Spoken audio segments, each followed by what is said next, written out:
ৰাইজ লগ হৈ এটা প্ৰকল্প কৰিছে, পৰ্যটন প্ৰকল্প।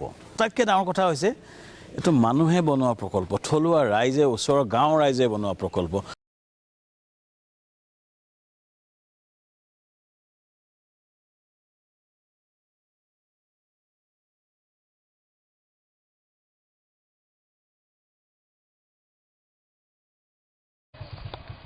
ঐতিহ্যমণ্ডিত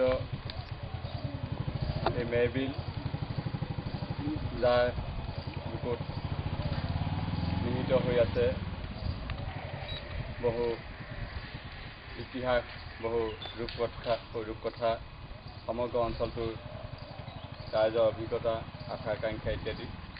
আজি এক সুদীৰ্ঘ দিনৰ বাছনিবাসীৰ দীঘলীয়া সপোনৰ এটা সাকাৰ ৰূপ ল'বলৈ গৈছে।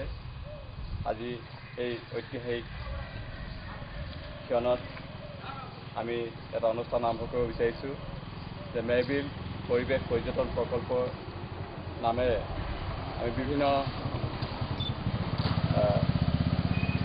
প্ৰকল্পৰ জৰিয়তে ইয়াক এক পৰ্যটন প্ৰকল্পলৈ উন্নীত কৰিব লৈছোঁ।